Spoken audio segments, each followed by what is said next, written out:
Sometimes I can see that he even wants to make me a friend. I say, lie. Right as I talk to you now, he is the only person who speaks to my wife and my wife will listen. Sometimes they even talk, but I'm not even aware. In life, when you marry, you need a third man for the marriage to work. Somebody who is a referee between the two of you. Recently, he told me that he has been fasting with my wife and I didn't know. And they are praying.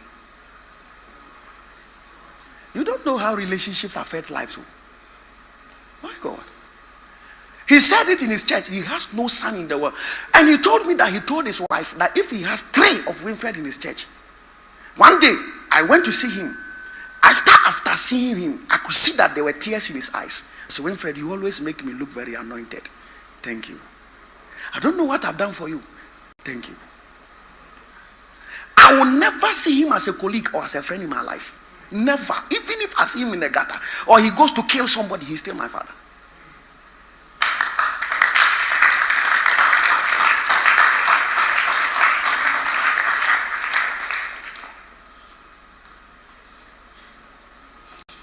His birthday is 1st January.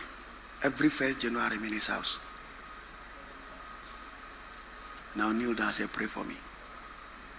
If nothing at all, when I'm fooling, you correct me. Who will correct you when you are going off?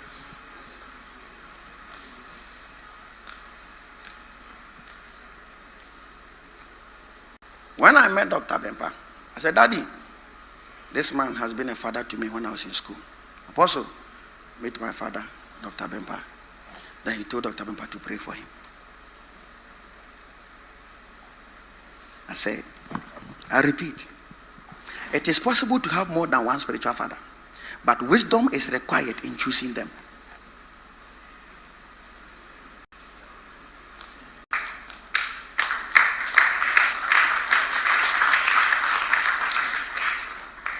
I see Bishop Dag as a father. I love him so much. But I don't have a certain closeness with him. I've had the opportunity to be in 1 or 2 places with him. Before I joined Bishop Dag's board, I went to see Dr. Bempa. And I said, I've been asked to join Bishop Dag, but I really follow him. He's somebody who's a father to me. So Winfred, it's a good thing, go. It's Bishop Eddie who is in charge of it. I'll call him so that when you come, they will help you. They are doing ordination. Let them ordain you. So they ordained me again.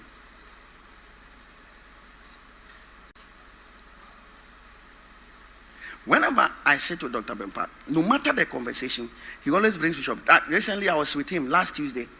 We were talking and he said, these people who are fighting my bishop, he calls him, who are fighting my bishop. Why does he talk to Bishop Dag about me? He knows I have a connection there. Dr. Bempa can never betray me because he loves me. And he has never had a problem with the people I relate with. Because they are not friends. If I make a friend of Dr. Bempa my father, I'll create tension. Listen, relationships are territorial. Somebody's relationship is his territory and his property.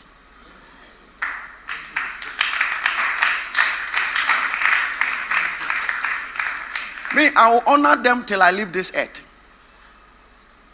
I will honor them till I leave this earth. These are the 3 most important human beings in my life. I just mentioned. Yeah.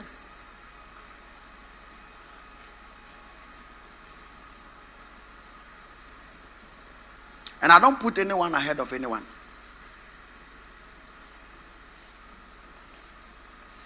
I love them because each of them has played a significant role in my life.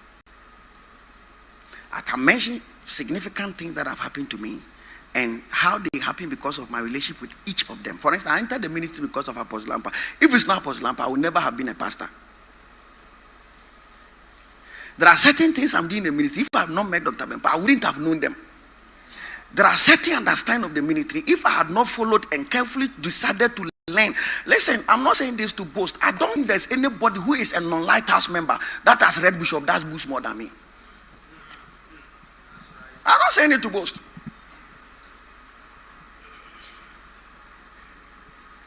do the intellectual work of following.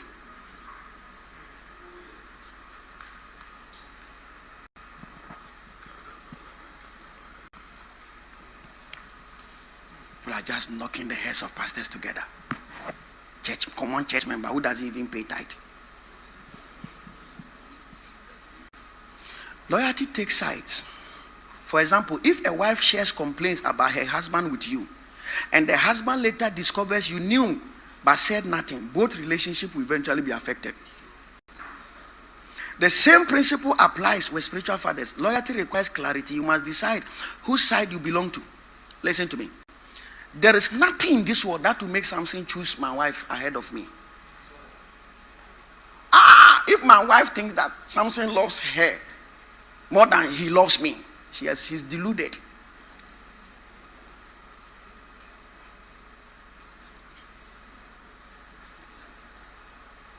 But he will never offend her. Why? Because of me. Wisdom. Wisdom. Wisdom.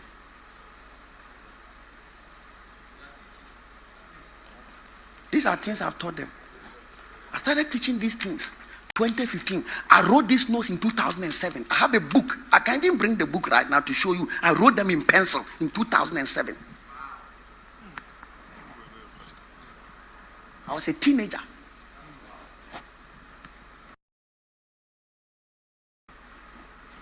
I was not even up to 18.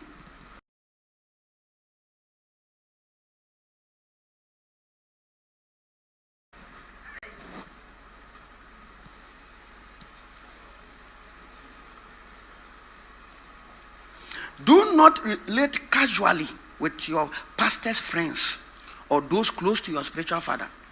Your spiritual father's friends, mentors, and colleagues deserve a unique level of respect. They should not be treated with familiarity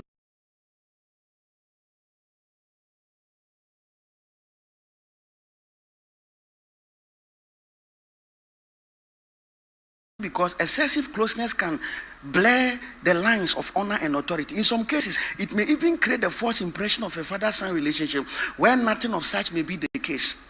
As much as possible, relate to those close to your spiritual father with reverence and wisdom. Pastors and church leaders must avoid treating such individuals as casual. Your friends come and then all of a sudden you are outside, you are giving high five with your pastor's friend. Learn and forget familiarity. Learn and forget familiarity.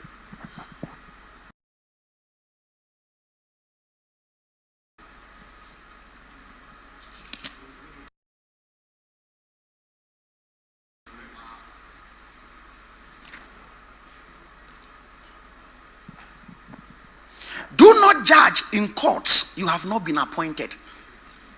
If you want to keep your relationship with your ministry friends, if somebody is demon, just hit the person, he will become bright. Judges are appointed before they sit to preside over cases. Jesus once asked, "Who made me a judge over you?" It is not every matter you qualify to judge. In the same way, you should not take it upon yourself to hear and pass judgment on offended individuals who come to you with complaints about their pastors. Doing so will only create problem between you and that pastor, especially when you lack the authority to correct or restore their relationship. Instead, refer them to their father or someone who has authority over their father or pastor. If I'm here, you come to me. I am here, let's say Pastor Kobe has a church member. His church is in Oyarifa, and his church member comes to me. I'm not a judge over Pastor Kobe to come and tell me something that Pastor Kobe has done for me to hear what. As soon as you start an issue between Pastor Kobe, I say, you know what? Reverend Prince is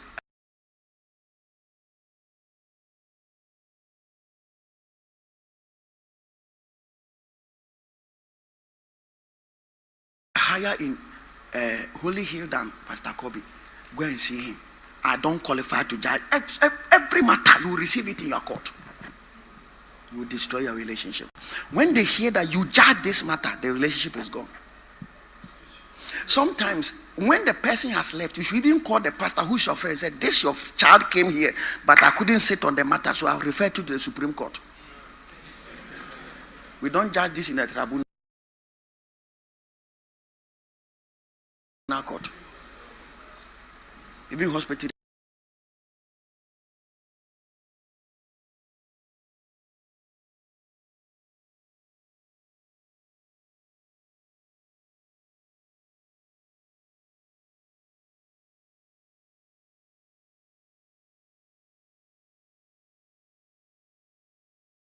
but they refer cases.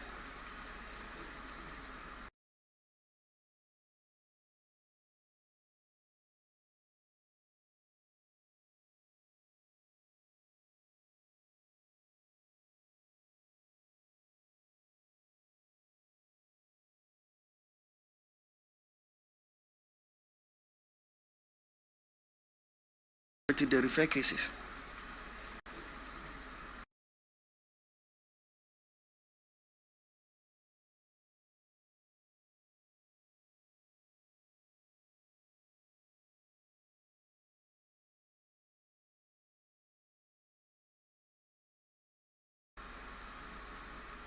Doing so will only create problem between you and the pastor, especially when you refer them to somebody else. Redirect complaints to the proper authority to preserve peace and honor. Look at the verse 14. It says, learn from Paul's example. I'm talking about principle. What is Paul's example? Paul received great help from Onesimus, yet he sent him back to his pastor Philemon. Philemon 1:12. This shows importance of spiritual authority and relationships.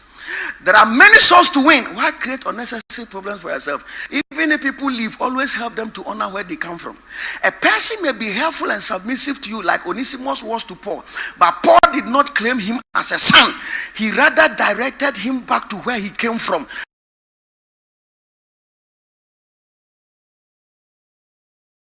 You can preserve your relationship with your friend in the ministry if you follow Paul's wisdom and example. You met somebody 1 week. This is my son. What kind of sonship is this? What kind of sonship is this? Immature children who are trying to create problems between people. There are a lot of people who call me father. I've never called them son.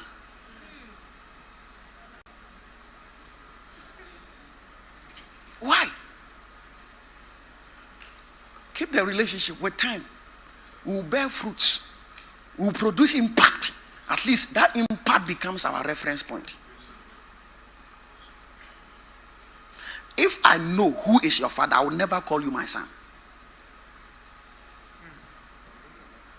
And I can give you many examples. I'll start with this guy. This guy. When I knew him, he was a young boy. He was not even up to 20 years. Were you? He was a student. He was following a man who was his spiritual father. And there were issues I was not interested in. I was showing him how to relate well with his spiritual father. He used to carry his church members to his spiritual father's church. And when they go there, they don't come back. And I told him that he is your spiritual father. They are not the sons of him. So go to his meeting alone. I didn't say he should leave. I said he should go alone. He didn't listen. Until a lady who was coming to marry even left his church to go to that church. And he became wounded.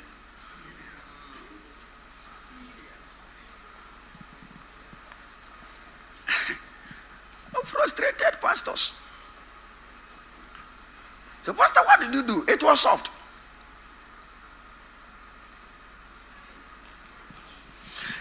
I have never, directly or indirectly, made him have a problem with that pastor. Up to tomorrow. And I'll come to this pastor. Get up and come. I have never called him son. This pastor. Yeah, I've known him for many years. There was a rebellion in their church. And all of them left their church to come here. When they came, I sat down. As soon as they started talking about the matter, I knew where it was going, so I paused them. And I told them all of them should go back and should stay there for 6 months. After the 6 months, they should come and let us talk. Most of them left, leaving only him. And I told him, be faithful to that man and never rebel against him. He told me the people who were pastors that left are now alcoholics. And they don't go to church. They have gone off. But he stayed. And he came to me that he wants to start a branch of my church for me. I said, no. Stay in that church and be faithful. And I started showing him. His pastor speaks against tithing. And I said, give tithe to your pastor. Don't ever bring tithe to me. I'm not your father. He's your father. But pastor, he doesn't take tithe. I said, don't worry. Give it to him as an offering. So when you go, say, Daddy, I brought you this gift. Every time, take your tithe to him. He comes here with a tithe. I tell him, I don't take tithe because you are not my son. Give it to your father. One day I was praying and the Lord told me that I should tell him. This is after 3 years he has been in that church. The Lord told me I should tell him that it is time for him to leave that church. I said, Lord, it's against my principle. I can't incite somebody to become a rebel. It's not consistent with the scriptures. He said, I'm not saying go and create a problem. I will let him come to you. I was there about 3 weeks later. This guy came to me that he went to pray in Achimota Forest. And the Lord told him that he should go and tell his father to send him away.